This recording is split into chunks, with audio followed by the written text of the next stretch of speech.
Shavua Tov, Guten Tov. Voy a contar la historia número 9 del Shibhei Baal Shem Tov, la compilación más antigua que hay de historias del Baal Shem Tov, primera hecha. La historia de esta noche es el Shibhei Baal Shem Tov. He estado contando historias ya hace un par de años y recientemente he empezado desde el principio para tener en orden en YouTube las primeras historias del Baal Shem Tov. La historia número 9 se llama Tukufas o Tukufat Haitbodedut Ben Harim, el periodo de reclusión en las montañas. Itbodedut es estar solo, recluido, separado del mundo para concentrarse, para dedicarse a algo. Sucede que después de la boda, recuerdan que he contado la historia de la boda del Baal Shem Tov la semana pasada, el padre de la novia, la esposa del Baal Shem Tov, había arreglado con el Baal Shem Tov el shidduch, el compromiso de la boda. El hermano de esta chica, de la esposa del Baal Shem Tov, de la Rebbetzin, debo decir, no entendía que el Baal Shem Tov es un tzadik, porque era un tzadik nister, un tzadik oculto, y estaba muy opuesto a que su hermana se casara con tal hombre. Y bueno, ella dijo, viene por parte de mi padre, esto es algo de Dios, hay una razón, y se casó y aprendió que el Baal Shem Tov es un tzadik nistar, pero también tenía el compromiso, el juramento de mantenerlo en secreto, incluso de su hermano. Sucede que después de la boda, empezamos ahora la narración, Vehine, Harahatuna, Ratzah Harav, Moreno Rav Gershon, Ilmot Imoy. El Rav Moreno Rav Gershon quería estudiar Torah con el Baal Shem Tov, su nuevo cuñado. Tal vez iba a recibir algo de Torah, pero el Baal Shem Tov escondía, fingiendo que no era capaz de entender nada, de recibir nada del conocimiento de la Torah. Era un tzadik nistar, no estaba revelando quién es.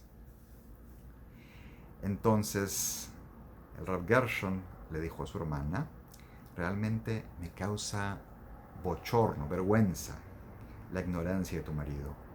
Si deseas divorciarte de él, le da una señal. Si deseas divorciarte de él, muy bien. Pero si no, te voy a comprar un caballo y te vas con él cabalgando a donde puedan irse, a otro lugar, porque aquí yo no puedo soportar la deshonra que te trae a ti estar con tal persona. Y dado que ella no podía decirle, mi marido es un tzadik nistar, accedió a eso. Ambos fueron con el caballo que les da el Rav Gershon a donde Ashgaha Pratis, a donde la providencia divina los lleve. Fueron deambulando hasta que el Baal Shem Tov fijó un lugar para que ella pueda vivir, para que pueda quedarse en ese lugar. Y él se fue a hacer Itbodedut, a hacer esta reclusión en soledad en las grandes montañas. Dice en el texto hebreo Anikra Gibirk, llamadas Gibirk. No hay tal sección de montañas, pero Gibirk es la palabra en Yiddish para una cordillera, para una cadena de montañas. Así que se llevó a un lugar llamado geográficamente un Gibirk, una cordillera, un lugar donde habían varias montañas. Y ¿cómo se mantenía la esposa del Baal Shem Tov? 2 o 3 veces por semana ella venía al lugar donde él estaba, con una carroza, con el caballo la jalaba, y él la llenaba de arcilla. No sé si es arcilla para cerámica o arcilla para construcción, pero le llenaba eso en la carroza y ella llevaba eso a la ciudad para vender y de ahí tenía su sustento. Y cuando venía él le traía harina. El Baal Shem Tov hacía grandes ayunos en su meditación. Hacía el ayuno de Hafsaká, que es un ayuno desde después de Shabbat. No sé si comía o no, me lo va Malca, pero después de Shabbat ayunaba hasta el viernes que viene, hasta la víspera de Shabbat, y comía en Shabbat. Hacía estos ayunos muy largos. Cuando deseaba comer, cavaba un hueco en el barro, ponía ahí de la harina y ponía agua, y del calor del sol se horneaba el pan.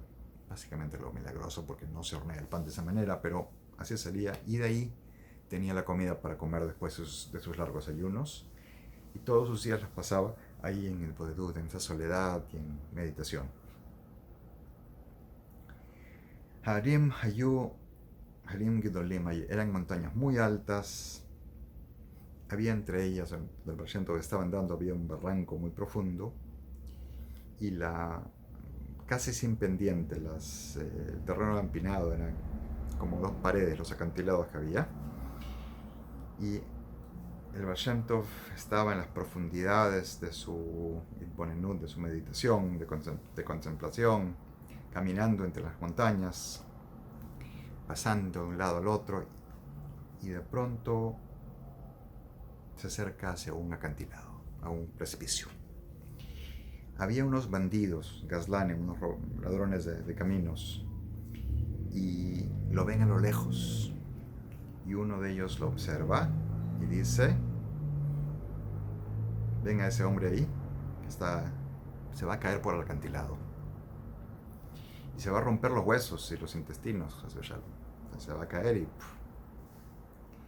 Pero al llegar al borde del precipicio, la montaña que estaba al otro lado del acantilado se acerca y como que le extiende un puente plano, y el Baal Shem Tov camina por eso. Cuando llega a la otra montaña, se separan otra vez. El Baal Shem Tov da la vuelta alrededor de la montaña, vuelve al mismo lugar y otra vez se forma ese puente, camina, y él está en sus meditaciones pensando, ni ve dónde están sus pies. El terreno cambia para él. Da la vuelta, regresa y otra vez. Varias veces así. Se juntan las montañas cada vez que le va a pasar. En sus idas y sus venidas. Está en un lugar descrito como una tierra desolada, Eretz Gezerah. La explicación la voy a dar en el Patreon. Cuando los ladrones que están a distancia ven lo que acaba de acontecer, se dan cuenta de que el Baal Shem Tov es un hombre de Dios. Hashem está con él, porque no es posible que la naturaleza cambie de tal manera. Así que se le acercaron, acudieron a él y le contaron lo que vieron y le dijeron: con nuestros propios ojos vimos que eres un hombre de Dios. Por eso te pedimos que ores por nosotros para que tengamos éxito en nuestros asuntos, porque ponemos nuestra vida en peligro con lo que hacemos. El Baal Shem Tov les dijo: si me juran que no le harán daño a ningún judío ni le robarán, entonces haré como ustedes digan. Y le juraron que así sería. Y desde entonces, cada vez que tenían alguna disputa, una queja uno contra el otro, un altercado, comparecían frente a él y él arbitraba entre ellos y le solucionaba el asunto. Recuerdan que había una época en que él ya había hecho de juez en cierta comunidad. Una vez, ¿qué pasa con los ladrones? Para entender esto, ¿no? Los ladrones no pueden ir a una corte, a un juez, porque tienen que confesar que están rompiendo la ley. Entonces, ¿cómo arregla un problema? Ahí es donde entraba el Baal Shem Tov, ¿no? Esa confianza que había que a él le podían decir. Una vez vinieron dos ladrones a discutir frente a él, y el veredicto no fue bien recibido por uno de los dos. Y ese ladrón dijo en su corazón, o sea, para sí mismo: veo que cuando el Baal Shem Tov está despierto es imposible hacerle mal, pero cuando él se duerma voy a cumplir mi deseo y matarlo. Bueno, así es. Cuando el Baal Shem Tov estaba durmiendo, el ladrón vino, levantó un hacha para cortarle la cabeza al Baal Shem Tov. Y en ese momento, de pronto, algo le arrebata el hacha detrás. Él no se da cuenta quién qué. Le jala los pies del piso y se cae y le da una golpiza, le pega, lo deja lleno de moretones y de heridas. Pierde la fuerza, no puede ni hablar. El Baal Shem Tov se despierta y le pregunta: ¿quién eres tú? ¿Quién te dice eso? ¿Qué pasó? El ladrón no tenía la fuerza para hablar, para contestarle. Estaba mayugado, ¿cómo se llama? Lleno de moretones. El Baal Shem Tov siguió su camino, haciendo sus cosas. Supongo en la medianoche que el Baal Shem Tov hacía Tikkun Hatzot y meditaba. Al día siguiente, cuando se recuperó un poco de la golpiza, recién pudo el ladrón contarle al Baal Shem Tov el incidente, lo que había sucedido, confesar lo que iba a hacer y lo que sucedió. Una vez los ladrones acudieron al Baal Shem Tov y le dijeron: Adoneino, Señor nuestro, conocemos un camino corto para ir a la tierra de Israel a través de cuevas y cavernas y pasajes subterráneos. Si es su voluntad, venga con nosotros, iremos por delante, lo vamos a guiar en el camino por donde ir. Y el Baal Shem Tov aceptó ir con ellos. Bueno, mientras caminaban por el camino, bajo la tierra, había un barranco profundo lleno de agua, lodo, fango. Y en su camino caminaban, para cruzar los ladrones sobre una tabla que iba de una orilla hasta la otra, y se apoyaban en un palo que hundían en el fango del lago. Caminaban sobre este puente. Ellos cruzaron primero, y cuando el Baal Shem Tov empezó a caminar sobre la tabla, se dio cuenta que había, con los poderes de visión que tenía, se ve que hay algo rodando, y es una espada rodante, Jerev Amitafej, que está descrita en el Bereshit, en el Génesis 3:24, con lo que los querubines, Kruvim, habían sellado la entrada del Gan Eden para que no pudieran regresar a ver. Una espada que está girando, es imposible acercársele sin cortarse. Bueno, cuando el Baal Shem Tov vio esto, volvió sobre sus pasos, dio marcha atrás porque se dio cuenta del peligro que había tratado de pasar por ahí. En la edición en Yiddish hay más explicación sobre qué cosa había pasado en ese momento en el intento del Baal Shem Tov de viajar. Voy a poner explicaciones sobre estos en mi página de Patreon, en la descripción abajo. Y bueno, esa es la historia de ahora. Cuando el Baal Shem Tov está regresando, se da cuenta de que Hashem lo ha traído por alguna razón. No es en vano, no es así. Ashgaha Pratis, todo tiene alguna razón. Pero qué sucede lo voy a contar en la próxima historia. Estoy traduciendo esas historias al castellano, de ahí que las puedo leer no solamente en hebreo, pero también en castellano.